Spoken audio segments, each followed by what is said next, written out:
Get this done without me, I'll be back once it's done. After my father's funeral, I called back, crying, only to be screamed at by Emily, my son Daniel's wife, with a voice so loud it felt like the smartphone would explode.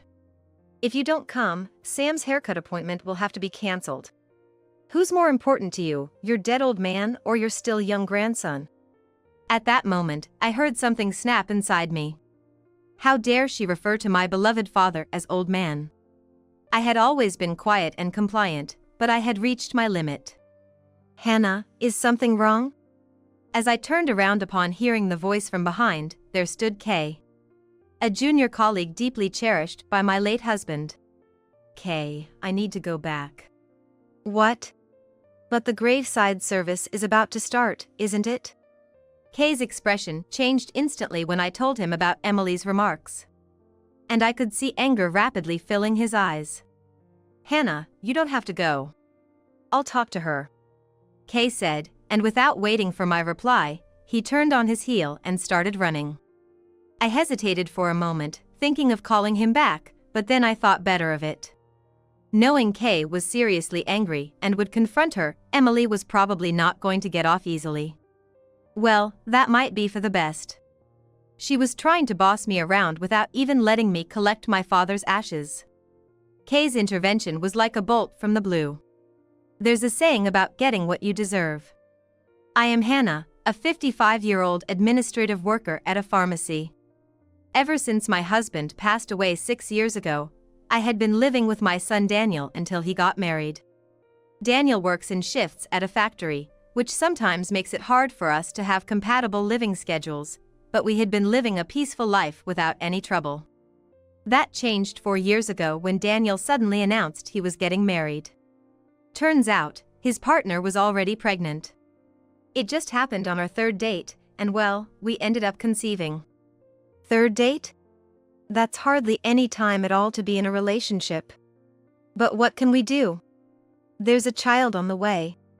And with that, I was left with no comeback. Emily had lost her parents early on and had no one to rely on for her first childbirth.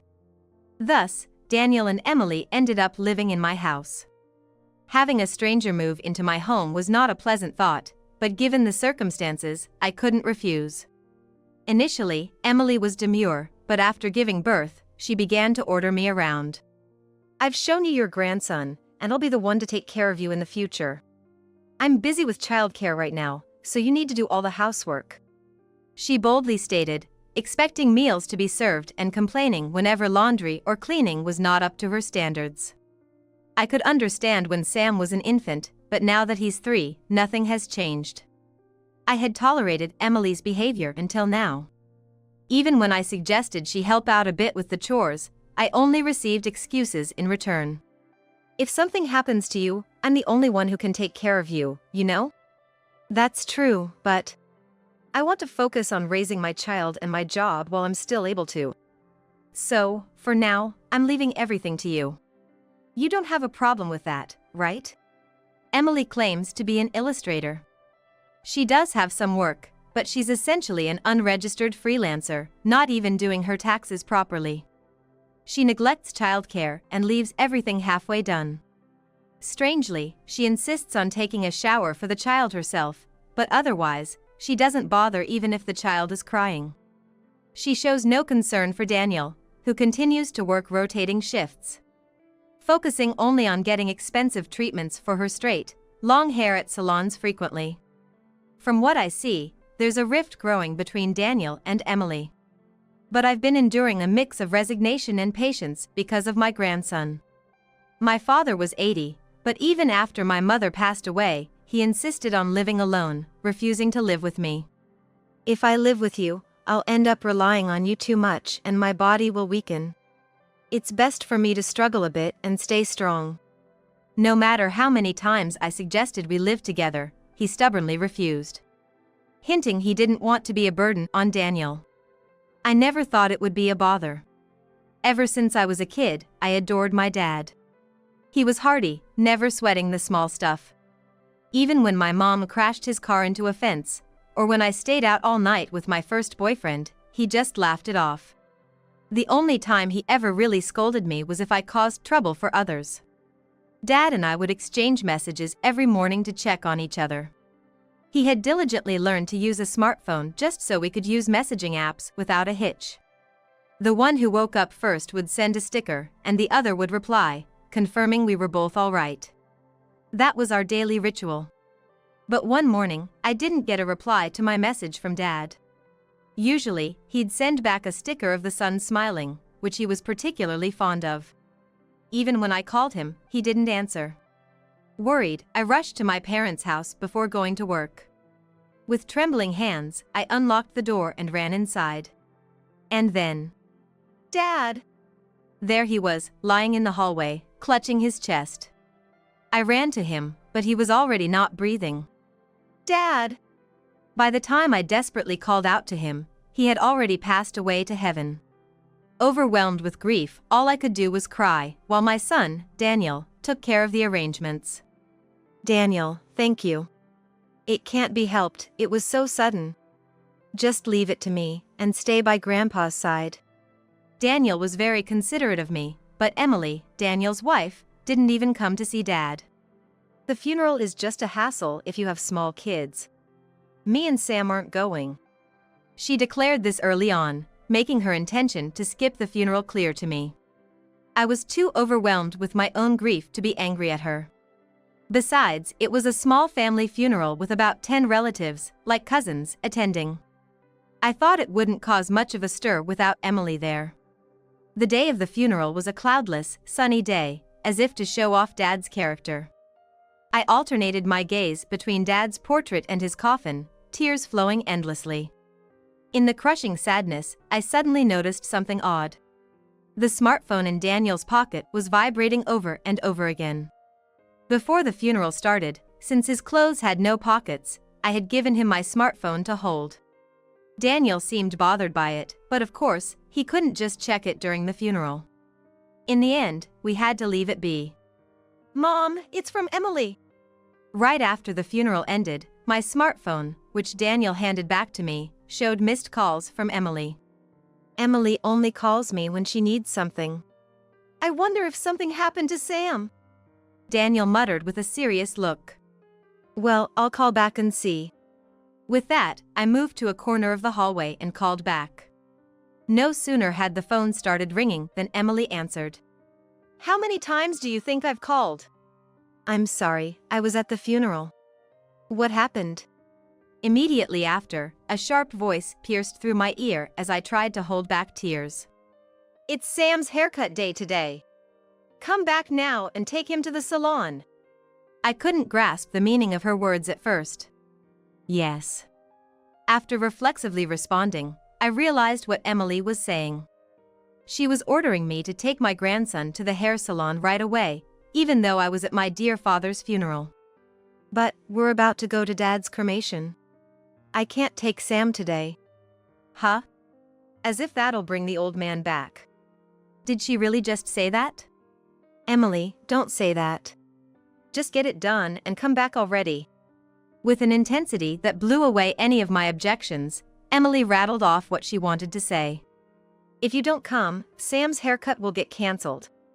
Who's more important to you, a dead old man or your still small grandson?" "That's not the—" "Just come back now." Emily hung up abruptly after saying that. I was at a loss for what to do next. Forgetting even to remove the smartphone from my ear as I stood there dazed until I heard someone speak from behind. "Hannah, is something wrong?" It was Kay, a junior colleague dearly cherished by my late husband, who had spoken. Even now, he never fails to visit the grave on my husband's death anniversary, a man of deep loyalty. Though he can be quite intimidating when angry, he has always treated me with the same care as he had my husband. Today, he had rushed to the funeral, saying that Hannah's father was like a parent to him too. "Kay, I need to go back." "Huh? But isn't the graveside service next?"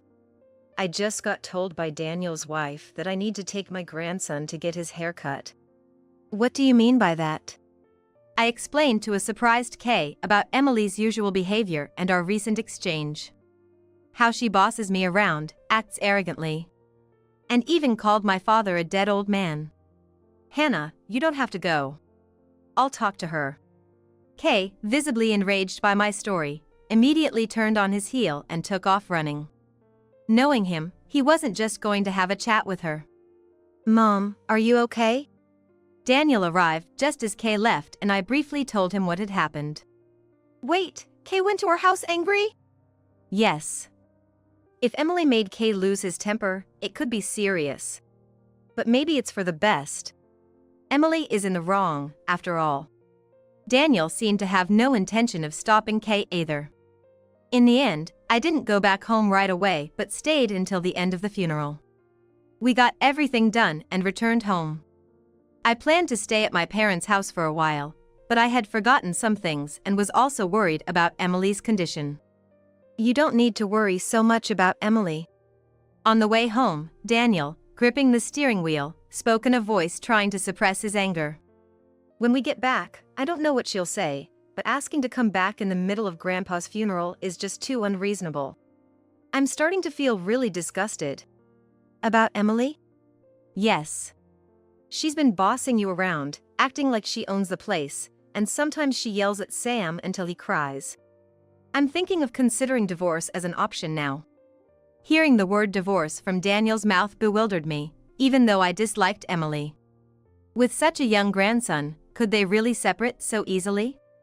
Yet, I was utterly exhausted from living with Emily. There might be a lot of issues, but I won't oppose a divorce. That was all I could tell Daniel. It's up to them as a couple to find a resolution they both agree on. How did things end up like this? I lost my husband, Daniel's marriage isn't going well. And my father, who was always by my side, is gone. As I thought about it all, I couldn't stop the tears from flowing again. Sorry, Daniel. Can you let me cry for a bit? With that, I cried all the way home. Upon arriving, the entrance was in disarray. The potted plants that had been on the cupboard were knocked over. The mat was also blown away to the middle of the hallway. Kay must have really lost it. Daniel said with a sigh. If you really make Kay angry, it's serious. But it's Emily's fault, so it can't be helped. As we walked into the living room, there sat Emily, stunned on the sofa. She slowly turned to look at us as we entered.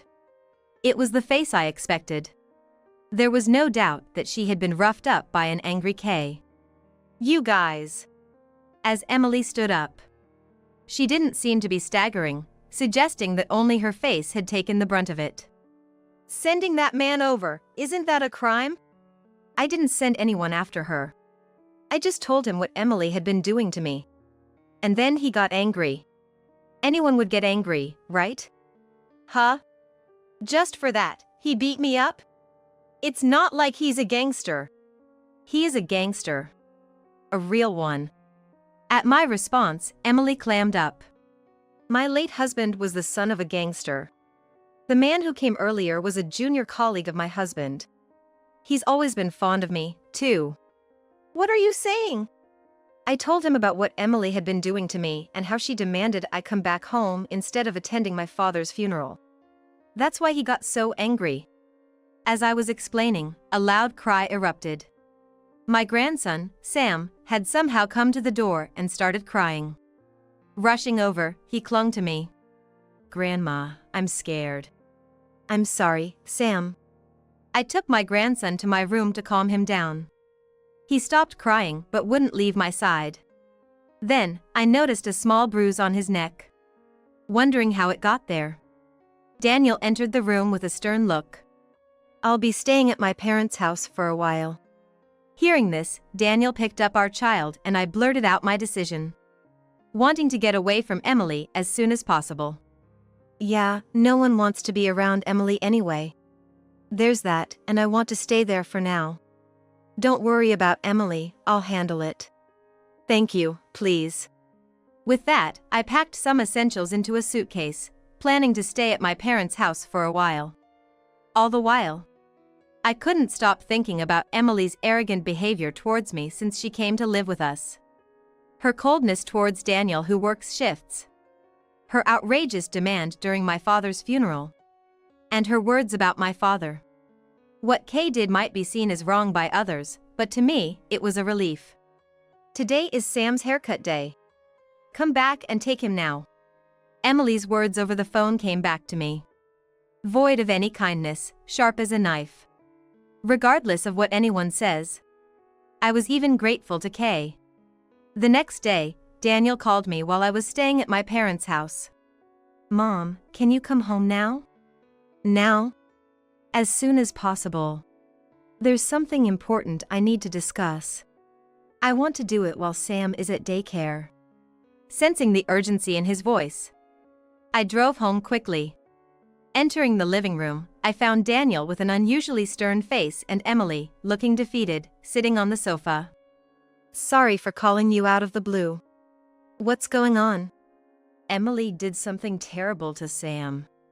Terrible? I remembered the bruise on Sam's neck. Emily always insisted on taking him for a shower herself. Could it be? I found bruises on Sam's neck and arms, and when I checked, his body was covered in similar marks. That's... After confronting her, Emily confessed to pinching him hard and hitting him with a stick frequently. It's too cruel for a small child. Emily's eyes widened in shock at Daniel's words, confirming the truth of his statement. Emily! My anger, which I thought had subsided, returned with even greater intensity. Emily's arrogance towards me and her coldness towards Daniel were one thing. But her cruelty towards my grandson was unforgivable. Whatever you did to Daniel and me, I might have let slide after yesterday. But hurting Sam? I'll never forgive you for that. Even if you don't forgive me, Sam is my child, not yours. What does that matter? Sam is my treasure. A daughter-in-law who hurts him has no place in this house. Get out now. My voice was louder than I intended, and for the first time, Emily looked at me with fear. Daniel then took over. We're getting a divorce, Emily. Your treatment of Mom and Grandpa was bad enough, but what you did to Sam is unforgivable. We're divorcing right now. Emily's complexion changed drastically at the mention of divorce. Divorce? Wait. If you do that, I'll have nowhere to live. Do as you please. Now that I know what you've done to Sam, I can't have you near him anymore. Besides, Mrs. Hannah has told you to leave. I haven't been doing my illustrator work for about half a year now. What am I supposed to do if I'm kicked out of here? Emily said this and then started crying like a little child. Her earlier arrogance is nowhere to be seen. This is what you call reaping what you sow. If you don't leave, I'll tell that man again about what you did to Sam. I threatened. At this, Emily began to tremble violently. Her face is a mess of snot and tears. Stop it. Okay, I get it. I'll leave. Does that mean you agree to the divorce? Daniel asked for confirmation, and Emily looked back and forth between Daniel and me, then slowly nodded. After further discussion, Daniel and Emily proceeded with the divorce, and Daniel gained custody of Sam. Coincidentally, around the same time, the tax office started investigating Emily. It turned out she hadn't filed tax returns for years despite claiming to be a freelance illustrator. Naturally, she faced a hefty back tax and penalties. Finding a new place to live was tough for her. The only accommodation she could afford was a dilapidated old apartment. After the divorce, I saw her once in the street, looking 20 years older, stooped over. She was juggling multiple jobs day and night to pay her living expenses and the tax office. Grandma. Sam reached out to me with the most adorable smile. Picking him up, he hugged me tightly. Guess what? What is it? I love you, Grandma. Hearing this warmed my heart, still heavy from the loss of my father. Daniel, now a single father, would leave Sam in daycare during his day shifts and ask me to take care of him during his evening and night shifts. Although weekdays can be tough, I cherish every moment with my grandson. I can't forever mourn my father's death. There's much to do to support Daniel in raising his child alone.